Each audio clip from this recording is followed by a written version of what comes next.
कश्मीर के पहलगाम में हुए आतंकी हमले को लेकर जन आक्रोश चरम पर है।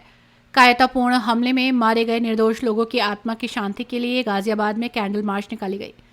मोहन नगर चौक पर अखंड हिंदू राष्ट्र सेना के सैकड़ों कार्यकर्ताओं ने कैंडल मार्च निकालकर पाकिस्तान का झंडा और पुतला फूंकते हुए जोरदार विरोध प्रदर्शन किया। इस दौरान आतंकी घटना में मारे गए पर्यटकों के प्रति शोक संवेदना व्यक्त की गई और आतंकियों और उन्हें संरक्षण देने वालों के खिलाफ कठोर कार्रवाई की मांग की गई। अखंड हिंदू राष्ट्र सेना के राष्ट्रीय अध्यक्ष शिव प्रताप सिंह ने प्रधानमंत्री नरेंद्र मोदी से अपील की और कहा, अब समय आ गया है पाकिस्तान में घुसकर आतंकियों और उनके आकाओं को उन्हीं की भाषा में जवाब देने का। उन्होंने कहा कि जिस प्रकार नाम पूछकर और कपड़े उतरवा कर निर्दोष हिंदुओं की पहचान कर उनकी नृशंस हत्या की गई है, उससे पूरा देश आहत है। विशेषकर हर सनातनी अब आर पार की लड़ाई के मूड में है।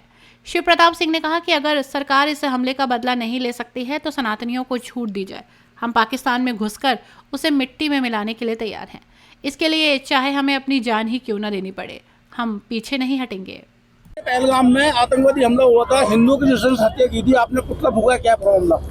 पुतला नहीं, हमने पाकिस्तान का ध्वज जलाने का काम किया है और पाकिस्तान को चेतावनी देना चाहते हैं कि जो आतंकवाद आपने पालना शुरू किया था और अभी तक पाल रहे हैं लगातार, उसको तत्काल प्रभाव से बंद कर दें।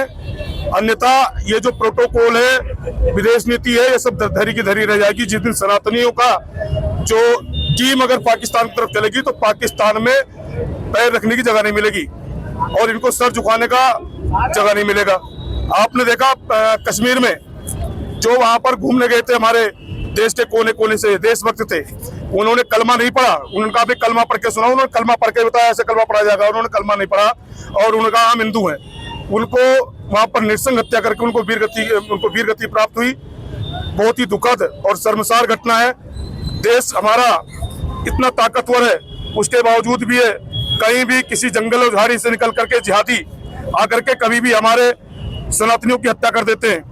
धर्म पूछकर वहां पर उनकी हत्या की गई। उन्होंने बताया, किसी ने बता दिया होगा मैं मुस्लिम हूं, तो उसकी पैंट खोल करके उसके प्राइवेट पार्ट को चेक करके उसके बाद में उसकी हत्या की गई है। ये हम इस घटना की घोर निंदा करते हैं। अपने देश के माननीय प्रधानमंत्री और गृह मंत्री जी से मांग करते हैं कि देर करने की कोई आवश्यकता नहीं है। अगर आपके बस की नहीं है तो देश की जनता को छूट दे दो। 2 घंटे के अंदर पाकिस्तान नक्शे से खत्म हो जाएगा। भारत सरकार कड़े कदम भी उठा रही है इसको लेकर, इससे संतुष्ट नहीं आप क्या? नहीं, बड़े कदम, ये कूटनीतिक कदम है। सर के बदले सर चाहिए हमें। तो उन्होंने 27 मारे, 2700 सर में हिंदुस्तान को चाहिए। ये तो आज सिंधु का जल बंद कर दिया, कल विदेश नीति का दबाव पड़ेगा और उसको छोड़ दिया जाएगा। ये तो केवल चापलूसी और केवल जनता को जो है शांत करने का एक तरीका है जो सरकार कर रही है। सरकार पर हमें पूरा भरोसा भी है क्योंकि मोदी जी ने पहले करके दिखाया है, उरी के घटने में भी और पुलवामा में भी। लेकिन वैसी हमें जो है कार्रवाई नहीं चाहिए। हमें तो अपना जो हमारे देश की जो जमीन उन्होंने कब्जा करके बैठे हुए हैं, पीओके को पूरा खाली चाहिए, पाकिस्तान के टुकड़े होने चाहिए और जो आतंकवाद शिविर है पाकिस्तान के अंदर वो सारे के सारे खत्म होने चाहिए। और जो हमारे देश के अंदर भी जो पनप रहे हैं, जो जातिवाद की बात करते हैं, हमें जातियों में बांटने का काम करते हैं हिंदुओं को, कभी जाति जनगणना के नाम से, कभी दलित के नाम से, कभी ओबीसी के नाम से, कभी राणा सांगा के नाम से, उनके लिए भी एक चेतावनी है, इसको बंद कर दे तत्काल प्रभाव से। और अगर नहीं करते तो सरकार को इन पार्टियों पर पाबंदी लगा देनी चाहिए। चुनाव लड़ने का इनका कोई अधिकार नहीं है।